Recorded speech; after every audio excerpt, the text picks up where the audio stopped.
This is the X-Zone Broadcast Network, broadcasting worldwide on broadcast affiliates and satellite program providers, including CNN Broadcast Network, Sirius Satellite Network, Star Media, Good News Radio Network, Angel Broadcast Network, Wiki Broadcast Network, and WPBN TV. For more information on the X-Zone Broadcast Network, visit us at www.xzbn.net.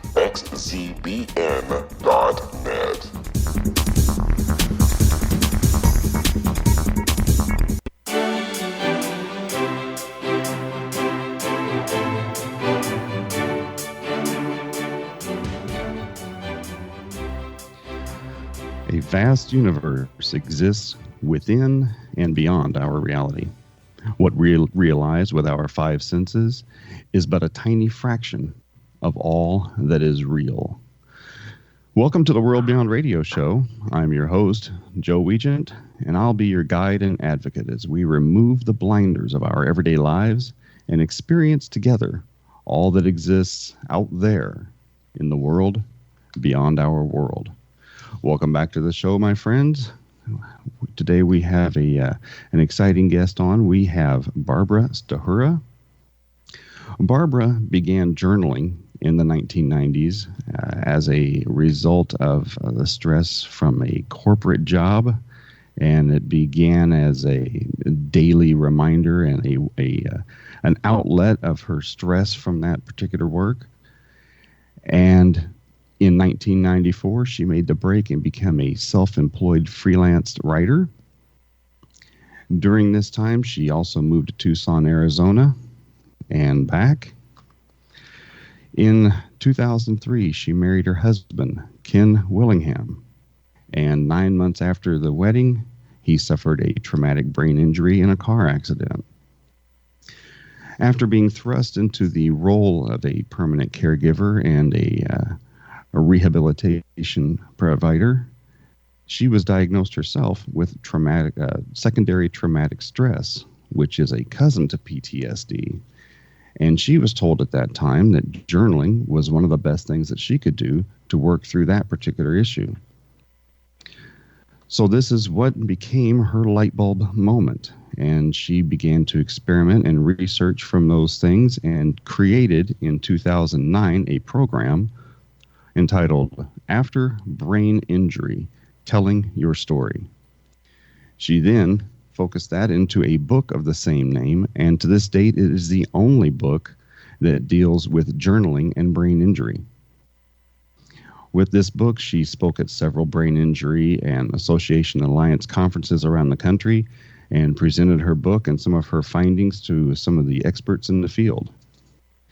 Also, she began to study with the Center for Journal Therapy and became a certified journal facilitator in 2011. Today, Barbara presents a variety of journaling programs under the umbrella of A Living, Breathing Story, Journaling to Discover Your Empowered Self. She developed this focus as a result of many influences resulting from her years of freelance writing, as well as what she learned about the brain after Ken's injury, including neuroplasticity, epigenetics, and the concept of story and how thoughts create our experience of reality. And she can look back over the last 15 or 20 years and see how these kinds of synchronicities fell in place to bring her to this work as a facilitator. In addition to speaking at conferences related to brain injury, over the years, Barbara has presented journaling programs to audiences, including the National Guard Bureau's annual Health and Prevention Conference, members of the Arizona National Guard returning from Iraq and Afghanistan, people with cancer, equine facilitated therapeutic groups for people with brain injury, integrated medicine programs, the Mid-America Institute on Aging and Wellness, Ivy Tech Community College, the University of Southern Indiana, and many other smaller venues. Her program topics include Grateful Heart Journaling, I'm Not There Yet, Writing Your Way Through Transitions, Journaling for the Health of It, Journaling for Stress Relief, and of course, a living, breathing story. This September, she will be offering her I'm Not There Yet and other programs on a visit back to Tucson.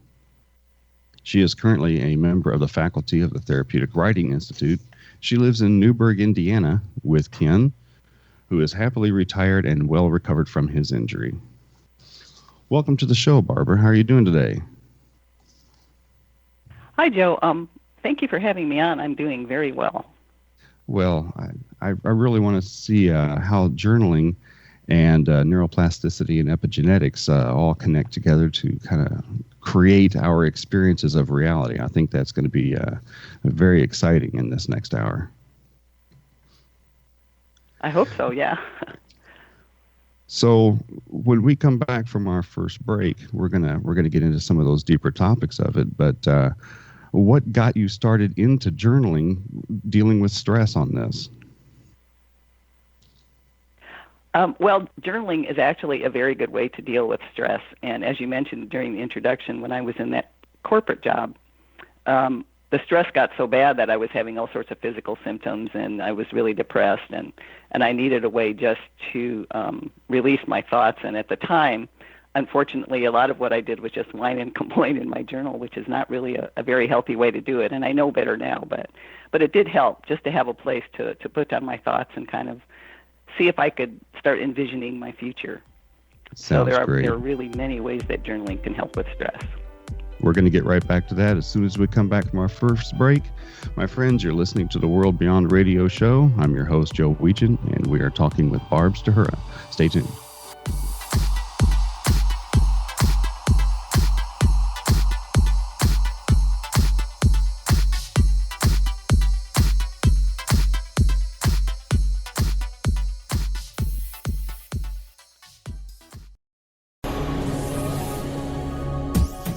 This is the X-Zone Broadcast Network, broadcasting worldwide on broadcast affiliates and satellite program providers, including CNN Broadcast Network, Sirius Satellite Network, Star Media, Good News Radio Network, Angel Broadcast Network, Wiki Broadcast Network, and WPBN TV. For more information on the X-Zone Broadcast Network, visit us at www.xzbn.net.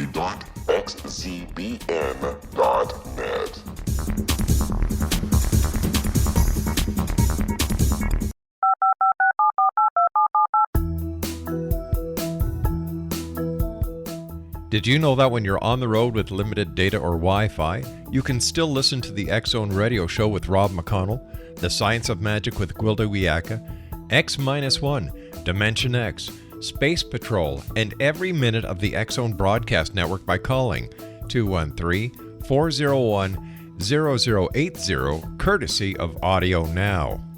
No smartphone, app, or internet needed. It saves your data plan, and it's free if you have unlimited minutes.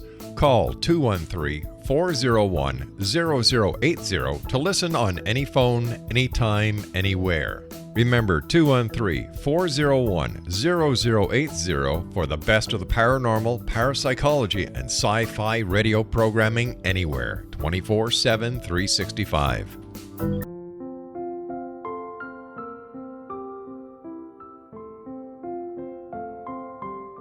I am Dr. Carl O'Helvey, founder, president of a new cancer foundation focusing on evidence-based physical, mental, and spiritual interventions, including natural cancer cures, prayer, meditation, affirmations, nutrition, and other related holistic cancer prevention and cure modalities. These are used in cancer education, research, and financing care. I ask for your help to continue this important work by donating at www.holisticcancerfoundation.com.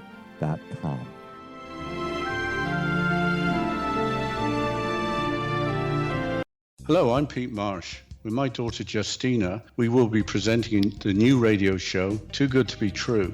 If something seems too good to be true, it usually is. But with the help of Justina's amazing gifts, we're going to gain insight into questions that don't yet have complete answers.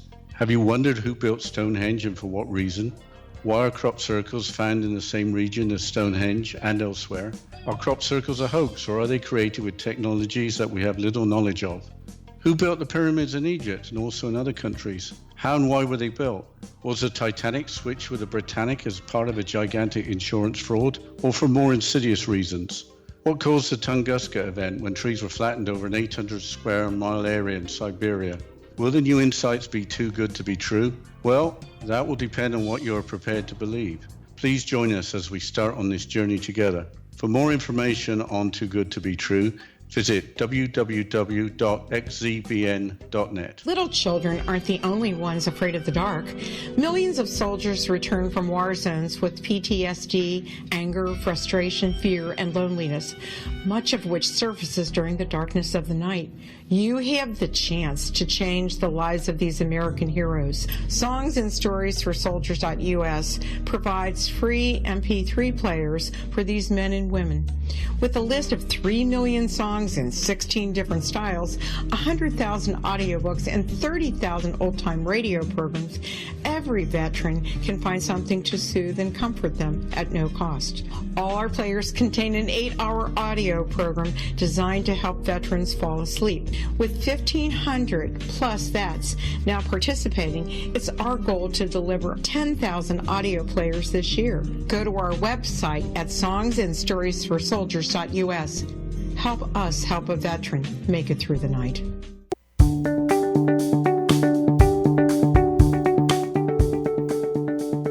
Welcome back to the World Beyond Radio Show. I'm your host, Joe Weigant, and this hour we are speaking with Barbara Stahura on journaling and the brain. Barbara, I'm on Facebook quite a bit doing advertising for my businesses, and I see a lot of people on Facebook that are basically using that forum as their own journal. Every 12 seconds, they're putting up every thought that they have and everything that they're doing. Now, how does that different from real journaling? What is journaling, and why do people want to focus on that particular aspect as opposed to some other ways of getting their stress? Well, I guess certainly some people could use Facebook as a form of journaling, but actually journaling is it goes much deeper, or it can go much deeper than just throwing out a few thoughts or writing about, that you're having a bologna sandwich for lunch and, oh, here's a picture of it. Because with journaling, we usually think of it as not only writing about the events of our lives, not only recording them, but also writing about how we feel, what meaning we give to them, how they affect us.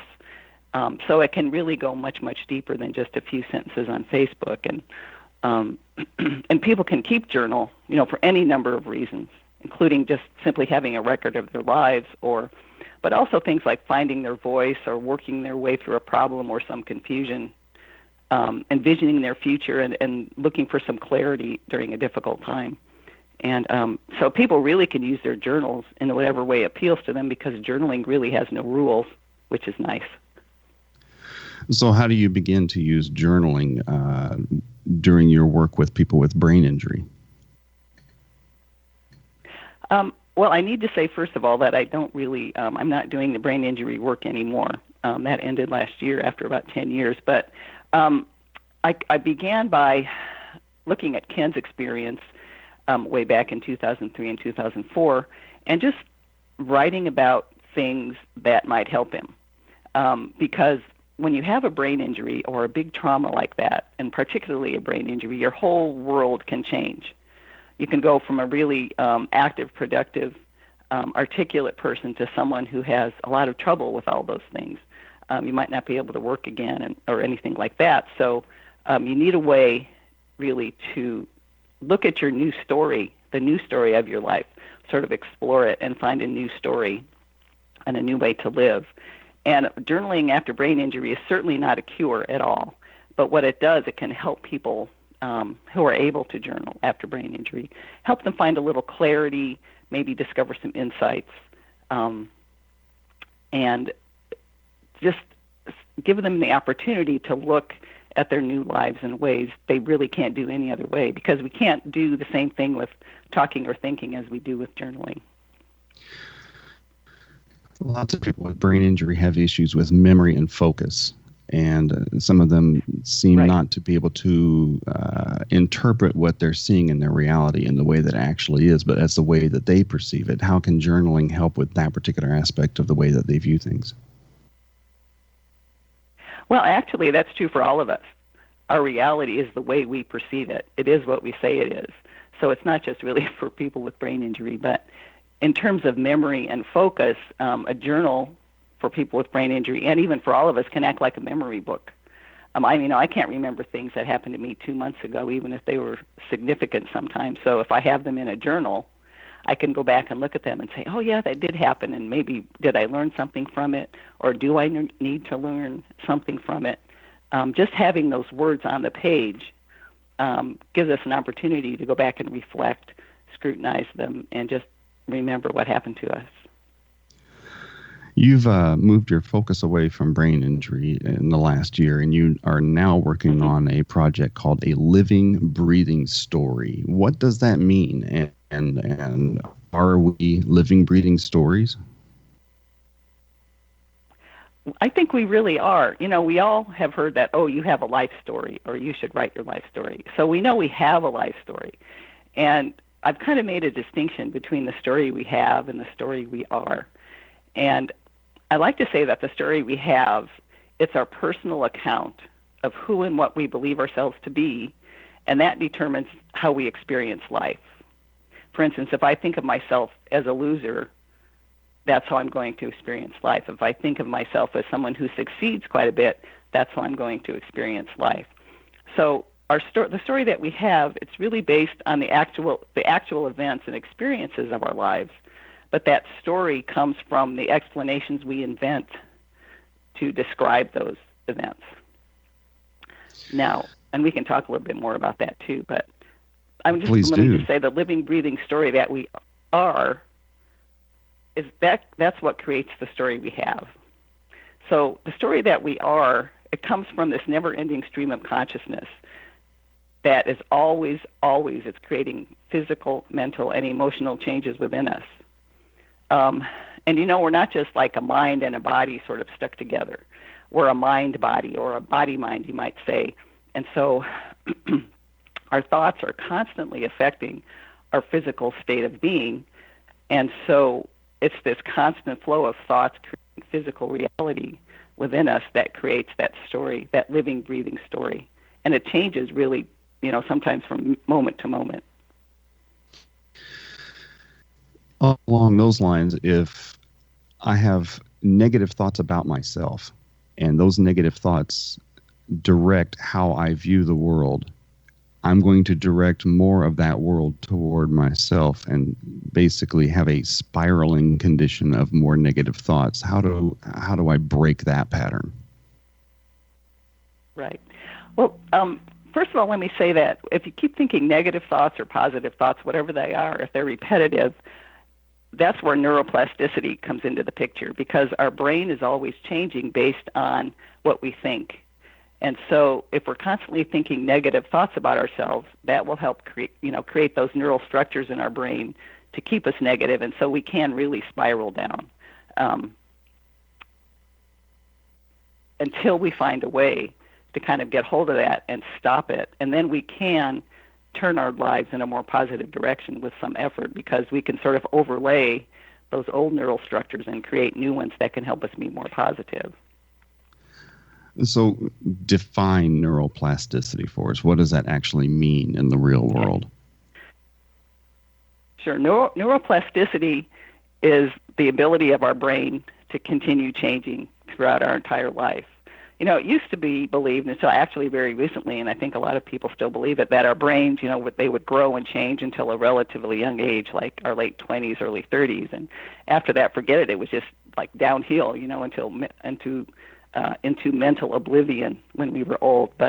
And we do lose some capacity with age, but really our brains continue changing throughout our entire lives, and this is the neuroplasticity. And it's due to like our environment, our thoughts and emotions and behavior.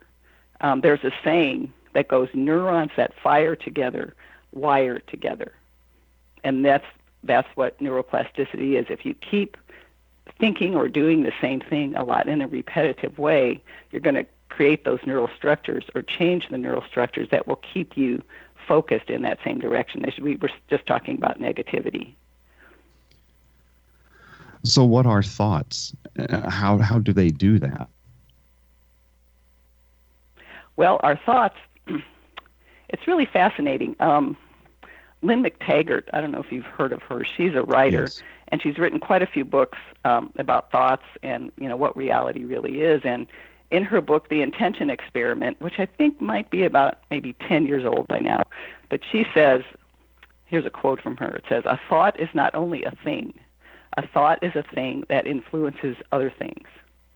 And what this means is that thoughts, they're not just words running through our heads the way we think they are, but really there's been like 3 or 4 decades of extensive research all over the world, and it shows that thoughts really are things that they are capable of affecting everything. There have been quite a few experiments where thoughts have affected like the growth of plants, and things, and far, far beyond that.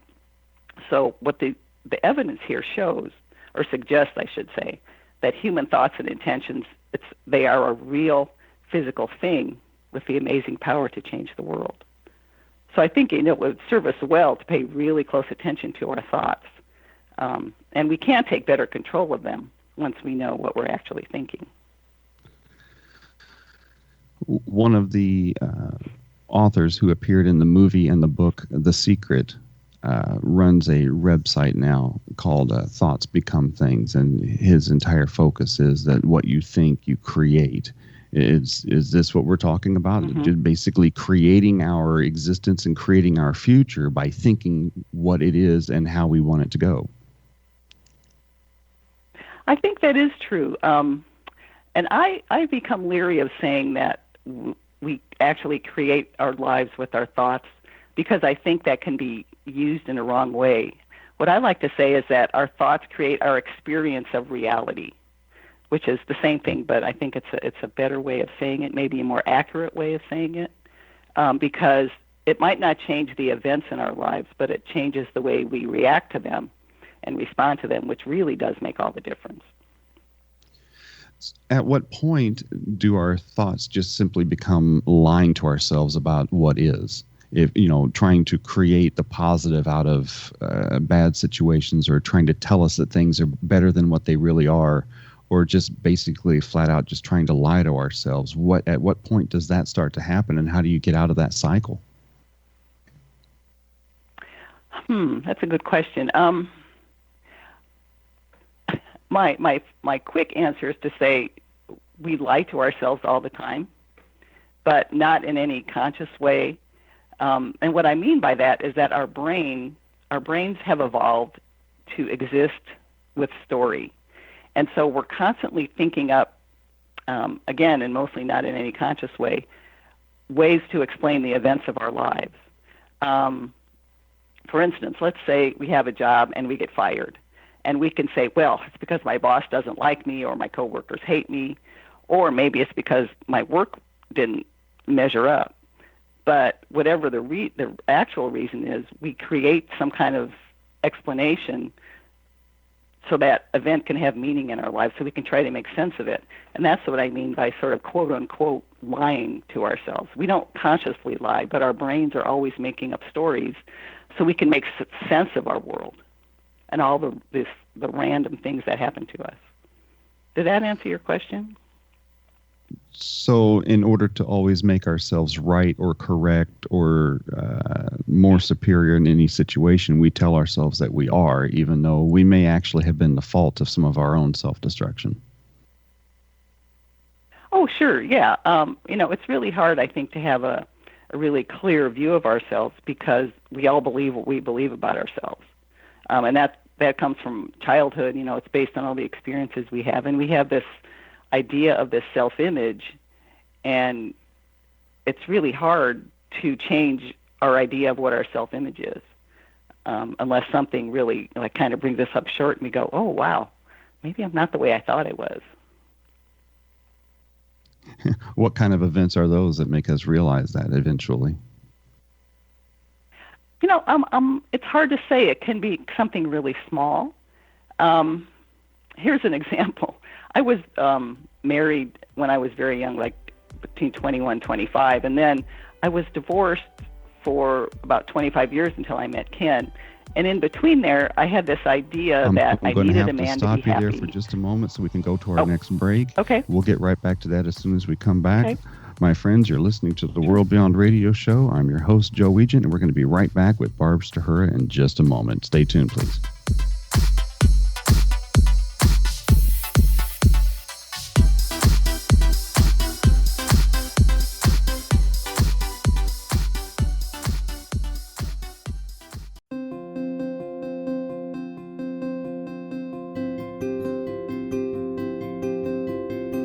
Dreams are our personal gateways into infinite wisdom. Don't miss shamanic counselor and indigenously trained dream decoder Sandra Corcoran's inspiring book, Shamanic Awakening Between the Dark and the Daylight.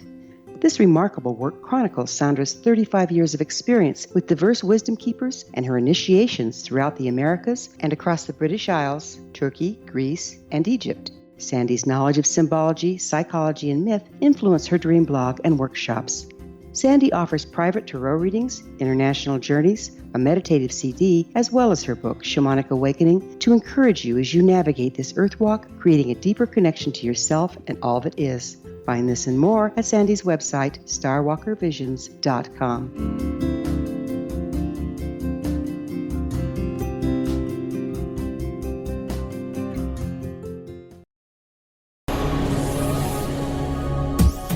This is the X-Zone Broadcast Network, broadcasting worldwide on broadcast affiliates and satellite program providers, including CNN Broadcast Network, Sirius Satellite Network, Star Media, Good News Radio Network, Angel Broadcast Network, Wiki Broadcast Network, and WPBN TV. For more information on the X-Zone Broadcast Network, visit us at www.xzbn.net.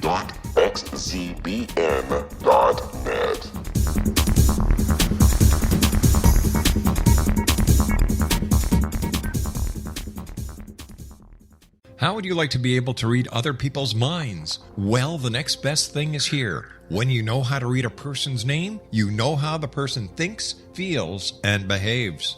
Each letter in our name holds a key to unlock our true essence. Our name contains both our gifts and challenges in this lifetime. Mnemology science discovers personality secrets hidden in the placement of the letters of our names, including the first and last impression people remember about us. Sharon shows us how to interpret the arrangement of letters as outlined in her book, Know the Name, Know the Person. Sharon Lynn Wyeth created mnemology science after 18 years of research and testing her theories, and has supported thousands of people around the world in understanding themselves and others better. You'll enjoy Sharon's unique teachings as she shares her system to learn the gifts behind your given birth name. Even if you don't like your birth name, there are jewels in this book. If you're thinking of changing your name, ready to name your child, or wanting to get along better with others, this is the book for you. If you'd like to improve your relationships and change your life for the better, get the book today, Know the Name, Know the Person, or visit www.knowthename.com. That's www.knowthename.com.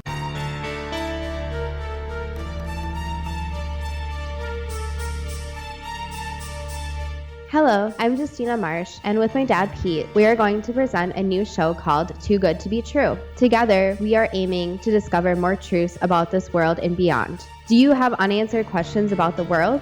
Do you ever wonder about aliens, conspiracy theories, or the universe? There are many shows discussing subjects such as pyramids or UFOs, but we want to relay this information based on our own research, including from spiritual means. Hopefully, listeners will be helped with their own beliefs and will appreciate the psychic insights that add to the previous research and information. We both look forward to sharing this insight and beginning this journey with our listeners. Visit xzbn.net for more information about when to listen.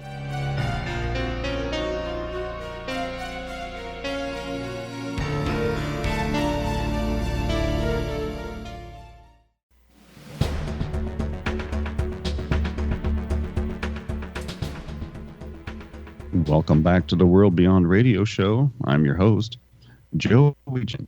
In this hour, we are discussing neuroplasticity and epigenetics in our thoughts and the way that they can perceive our experiences of reality with Barb Stahura. Barb, when we left for our last break, you were talking about those kinds of events which can cause us to change the way that we view ourselves. Right. Sure. So I was talking about being divorced for 25 years in between my marriages, and I was, I really wanted to have someone in my life to share my life with, and so I was unhappy a lot of the time because, relationships didn't work out. And so after I moved to Tucson, I met this group of women, and we're talking, and I was whining yet again about how I didn't have a man in my life. I was probably pretty difficult to be around, and one of the women looked right at me, and she said, "Maybe it's time to give up what you think you know." And that is what I, have come to call a cosmic 2x4 upside my head. Pardon me, my voice is kind of scratchy today. And for some reason, it really hit me that my belief that I could not be happy without a man was really altering my life. And so I decided, okay, since it's pretty obvious I can't have any relationship because I'm the only common denominator in all of them, I'm going to be happy I'll be happy on my own. And at a really deep level, I really worked to change my belief about myself, and maybe it's not surprising, but I met Ken soon after that, and we've been happily married now for 14 years. So it could be something small like a comment that can change our opinion of ourselves or our self-belief. It can be something like a serious illness like cancer or the death of someone you love. There's no telling what might happen to change our self-image. There was a movie a long time ago where somebody was pretty down on themselves, and another character in the film asked, "Why would you believe what others tell you?" And she said, "Well, it's easier to believe the bad things." Is it really easier to believe the negative comments people throw at us, or should we try to accept more positive compliments? How do we wrap our minds around that? That's a really good question, because actually our brains have developed what's called a negativity bias. And that's an ancient evolutionary strategy to help our ancient ancestors survive, because it helped them look for threats in the environment that could kill them. And so there's a psychologist named Rick Hansen, and he has written about this, and he says that our brains are like a Velcro for the negative and like Teflon for the positive. So the negative things we tend to latch onto really quickly because of this negativity bias. And it takes us longer to absorb and really appreciate the positive thoughts. But we can learn to do it. It just takes a little more effort, especially, if we've been raised in a real negative environment, or we've been raised to think, that we're not a very good person, or that there's something wrong with us. It can be overcome, but it takes some effort. So is that an American thing or a North American thing, or is that a human thing? Would somebody raised in a different environment or in a different culture think differently about that? I think it's probably a human thing. And again, it depends, a lot on our environment when we're being raised. If we're raised in a loving family, and we're taught really that we're okay the way we are and that we can succeed, we tend more to do that than if we're raised in an environment where it's more negative. I'm a Reiki master and an energy therapist, and I deal a lot with people who not only some of them have some physical things going on with them, but a lot of their physical issues are created by their thoughts and their emotions. And in talking with some people, no matter how many positive ways I can spin things, they want to keep going back to negative, or they want to keep trying to create more negative situations, which then furthers their own illness.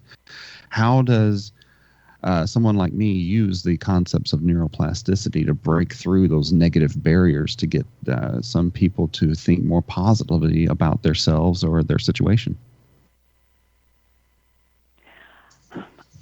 I'm not sure that anyone can convince anyone else to be more positive about themselves. Of course, you can support people in that in a whole lot of ways, Reiki being one of them. But because of the neural structures the way our brains have been formed based on all the negativity, unless the person can really come to some realization that they don't have to be so negative, that they can be more positive. I don't know if it can happen. I'm certainly not a mental health expert by any means.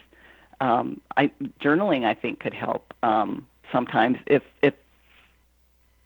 journaling only the negative things in your life tends to reinforce the negative things. It's a good idea to have a little more balance, to at least try to include some positive elements in your journaling. And there are, some studies that have shown that. So I'm not really sure how to answer that question. You use a sentence from the ancient Sufi poet Hafiz in your program, and it goes, "The words you speak become the house you live in." What does this mean, and why does this thought so central to your work? I love this sentence the moment I heard it years ago. And in fact, I printed it out in a decorative way, and it's stuck here in my office wall. But it really struck me at the moment. It's a metaphor, of course, but he was using it to describe what we were just talking about, that our thoughts determine our reality. The words we speak it's not just the language that we say out loud, it's the thoughts in our heads. And so even though he didn't know it way back when, hundreds of years ago when he wrote it, because I didn't know about neuroplasticity then, but to me he was describing neuroplasticity in a poetic way. So again, it depends on how we think about ourselves and the world that determines that house we live in, that determines our experience of reality. Like Thomas Edison, that quote, I'm paraphrasing, of course, that, I didn't fail, I've just found 10,000 ways not to create a light bulb. He could have said, oh, well, I've tried 10,000 times, forget it, I'm going to give up. It's not going to work. So he had a whole different reality for himself where he was persistent, he was going to keep going, rather than saying, oh, well, I've done it 500 times, it's impossible. So the world would have been a lot differently if he had believed that. It's really important to examine our thoughts and explore our thoughts and see what we think about things. Along with our thoughts, a lot of what we know now after 100 years of studying quantum physics is that in order for anything to happen in our existence, an observer is required. And that has been proven time and time again through multiple experiments, that the observer is a part of the process of being. And we, as the observer, can filter what we're actually seeing or what the results of the experiments are by our thoughts and the way that we view the world itself. And that leads into epigenetics. So describe and define epigenetics and what that means for us. Okay, I can explain it in a simplified way because I'm not an expert in it. But about 10 years ago, I had the honor to interview Bruce Lipton when I was a freelance writer, and he wrote a great book called The Biology of Belief. And I think they've just released an updated 10-year anniversary edition. But epigenetics is a relatively new branch of science, I think. It's really fascinating. So I know when I went to school, and a lot of people still believe this, that our genes are our destiny. The genes we're born with, they create our fate. And so some people say, well, cancer runs in my family, everybody gets it, so I'm going to get it. Or that having a certain gene means, you're doomed or you're blessed. But what epigenetics tells us, and again, I'm saying this in a very simplified way, is sure we are born with this particular set of genes, and we can't change that. But epigenetics has shown that the genes, in a way, they turn on or turn off, they express or they don't express, based on a whole host of factors. And one of those strongest factors, along with the outside environment and our diet and things like that, is our inner environment, meaning our thoughts. And mostly it's the subconscious thoughts. And so, our subconscious thoughts really run the show. In Biology of Belief, Bruce has a diagram. It's like a black sheet of construction paper with a tiny little white dot in the center. And that little white dot is our conscious mind. And all the black around it is our subconscious mind. So even though we think we're in control consciously, we're really not. And so that's where a lot, I think, of these, and I don't want to say that we cause our own illnesses in any conscious way, because, I mean, that's really cruel to say that to someone. But I think maybe in subconscious ways, we might sort of cause the illnesses to happen. But it's not like we walk around thinking, oh, I know I'm going to get cancer. Maybe our lifestyle contributes to that. Maybe if everybody in our family gets cancer, maybe it's because they have a horrible diet or because they're stressed all the time. It's not necessarily because they have the gene for that. It's that the way they behave and think causes those certain genes to express that might bring on the cancer. So, our thoughts produce these physical reactions in our bodies. And so this is what can cause the genes to express or not express. Stress is the leading cause of many, many illnesses, and stress comes from our thoughts, but the thoughts create the physical reactions in our body that cause the illness. Along those lines, they've actually been able to prove that water itself can hold information over time, and even from one generation to the next. And so what happens in one generation can actually happen to another generation, thought and emotion-wise and physically, as a result of that. Is it possible then to change the way that we think in a way that is more healthful for us? And how do we go about doing that?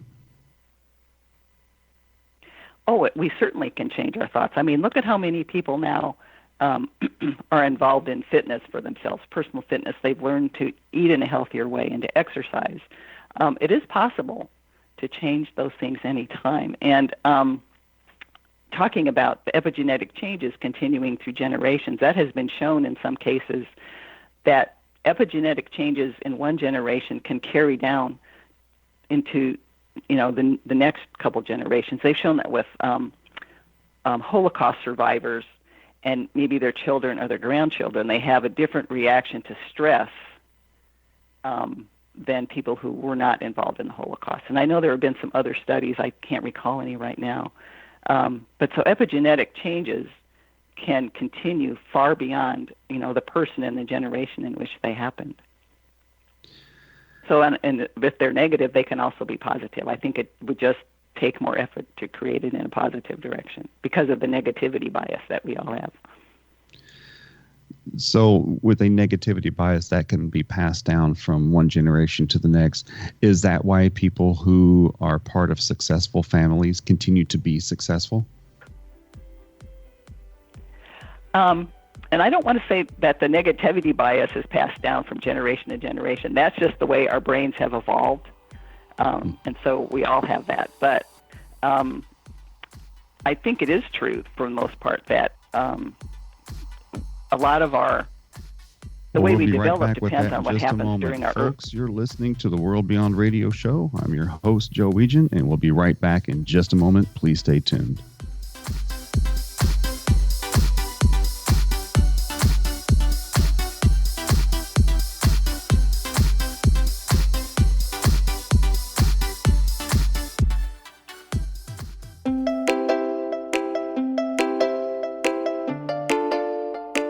Are you curious? Do you want to learn more about how the world works and have fun at the same time? Study coincidences with me, Dr. Bernie Beitman, MD, on my Connecting with Coincidence radio show here on the XZBN network. Listen to Jungians theorize, statisticians randomize, true believers evangelize, while I categorize. I dance to the rhythm of coincidences. People who experience me see more of them. Maybe something on the show matches a thought in your mind. Let us know. Expand your mind to the weirdness happening around you. Synchronicity spoken here, there, and everywhere.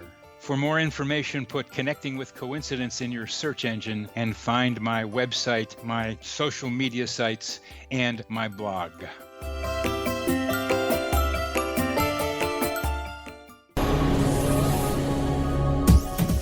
This is the X-Zone Broadcast Network, broadcasting worldwide on broadcast affiliates and satellite program providers, including CNN Broadcast Network, Sirius Satellite Network, Star Media, Good News Radio Network, Angel Broadcast Network, Wiki Broadcast Network, and WPBN TV. For more information on the X-Zone Broadcast Network, visit us at www.xzbn.net.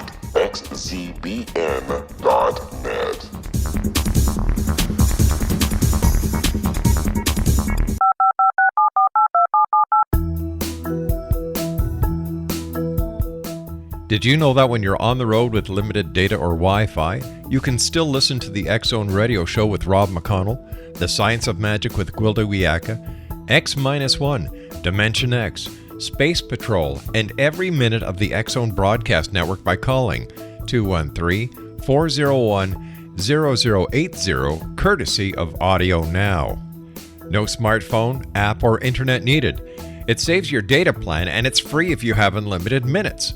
Call 213-401-0080 to listen on any phone, anytime, anywhere. Remember 213-401-0080 for the best of the paranormal, parapsychology, and sci-fi radio programming anywhere, 24/7, 365.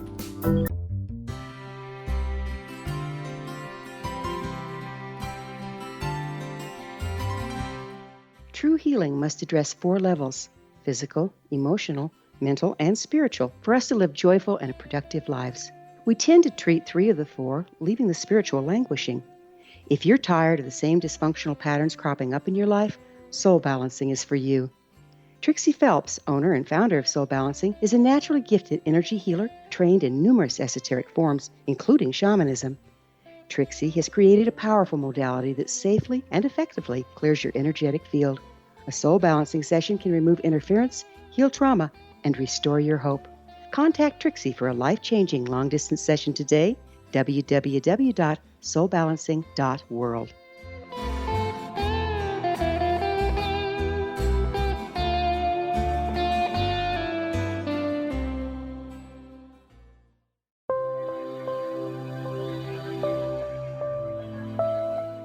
There's a legend shared by many indigenous cultures of a time when the nations were cast to the 4 corners of the world. Each nation was given a body of sacred knowledge that held a different portion of the truth to preserve. True reality could not be known until all the nations reunited, combining the information. If a single one was missing, the world could not be reborn and darkness would prevail. The Science of Magic Radio is dedicated to reuniting the sacred knowledge. With the understanding, none of us has all the answers, but together we can open new perceptions and possibilities.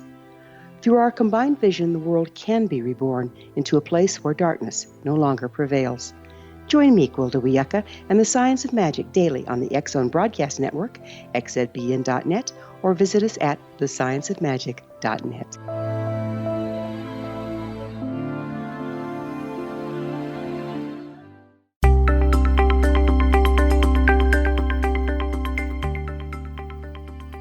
Welcome back, my friends. You are listening to the World Beyond Radio Show. I'm your host, Joe Weigant.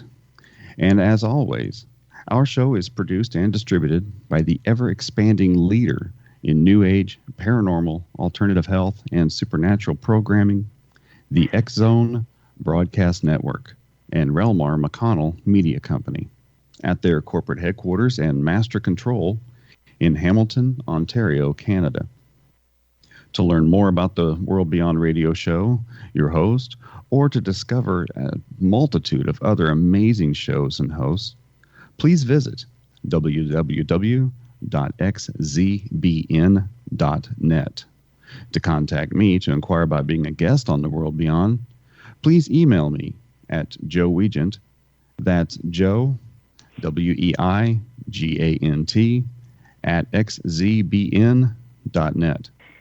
For more information, you can also visit my websites, www.paranormalpeace.com and www.reikichoice, that's REIKI choice.com. And I'm always available on those sites on Facebook and on my profile as well. Our guest this hour is Barb Stahura. Barb, how can our listeners get a hold of you to learn more information? Well, my website is barbarastahura.com, and that's BARBARASTAHURA.com. I'm also on Facebook, but I know there are other Barbara Stahuras there, so they just have to kind of look for me. I should mention, too, that I do have a Facebook page. Right, more than one, yeah. I don't know if that's good or not, but and I am on Facebook. I have a Facebook page called A Living, Breathing Story Journaling as well. So let's talk more about A Living, Breathing Story. What is this program and how does it work? Well, it's based on the fact that we exist in story. Like they say, fish are immersed in water, so they don't know what water is. As humans, we're immersed in story, and we don't even realize it.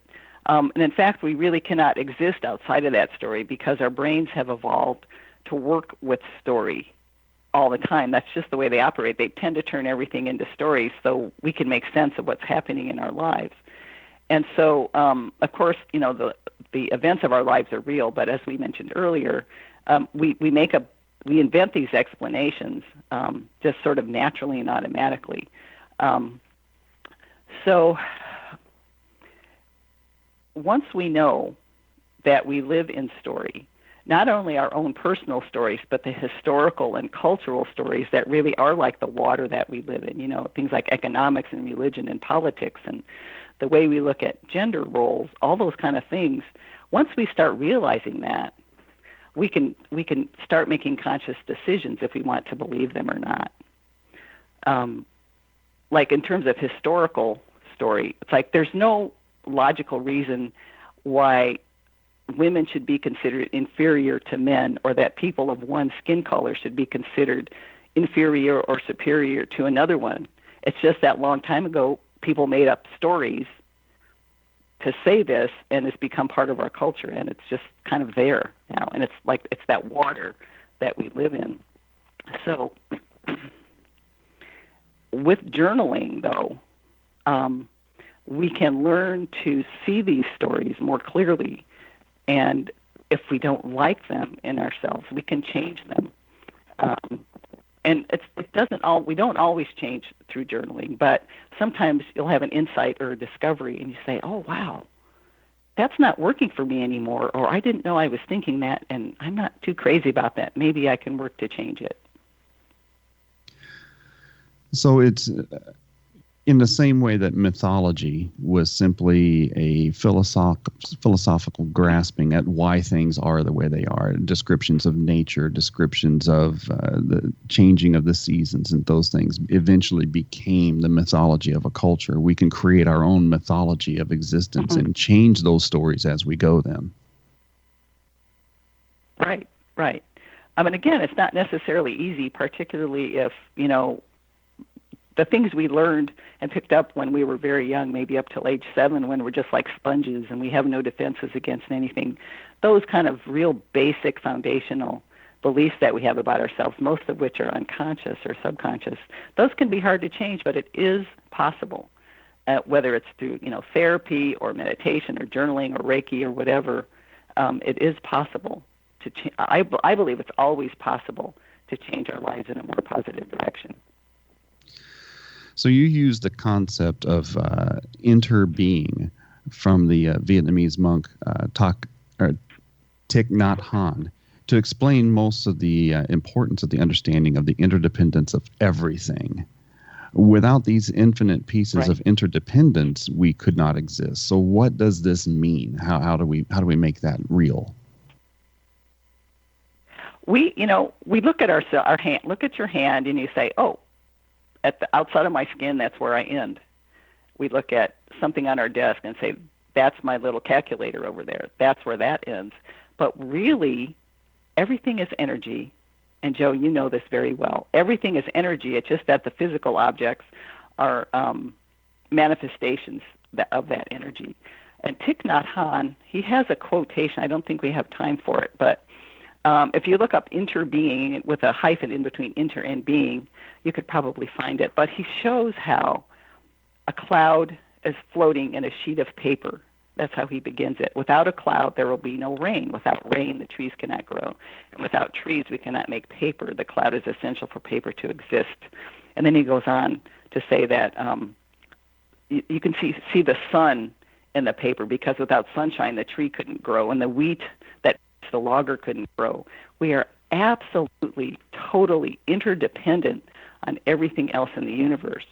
And so this, I think if we realize this more, there wouldn't be war, we wouldn't have all this environmental destruction going on, because we think we're separate. We think if we chop down that forest to make some money, it's not going to have any effect. It might make me richer, but then we don't take into account the fact of all the benefits that those trees gave us when they were standing there as a beautiful forest. It's really hard to realize how Thich Nhat Hanh would say, how we inter-are with everything else. But if more of us could grasp that, even on a small level, I think the world would be a much better, healthier, more positive place with more compassion and understanding for not just humans, but for all creatures.